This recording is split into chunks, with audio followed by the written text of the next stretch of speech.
the last time we checked in, we basically got around to finally pulling the engine and transmission out of the car. When we pulled the motor out of Project Resolution, it was covered in grease and oil, the transmission the same as. So we actually got the Eastwood prototype pressure washer, and we used chassis clean and a lot of Puree, cleaned up the engine bay, cleaned up the motor and transmission, got it nice and clean so we're not getting our hands all greasy when we're tearing it down. Once we got the engine and transmission out of the car and sitting on the ground, we started digging into it to get it cleaned up and disassembled to see what we could use from it, if we can use the original engine or not.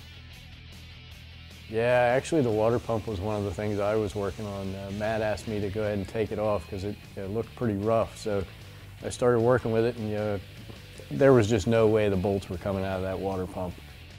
Yeah, pretty much from start to finish with Project Resolution in the teardown phases. We've been using the Eastwood hand tools, the Eastwood air tools. So far, everything's been working out really well.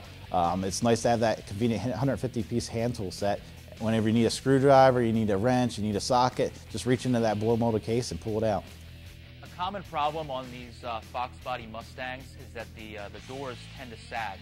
They're pretty big, heavy doors, and the hinges then tend to wear over time. The bushings in there, where the door sags, the body lines don't line up. This car was a victim of that, and we needed to take care of that.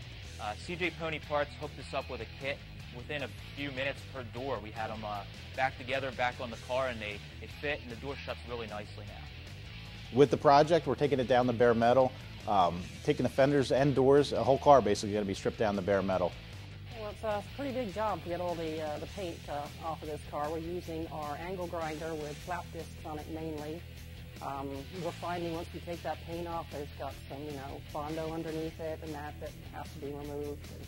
It's going to be a lot of work to get these panels nice and straight.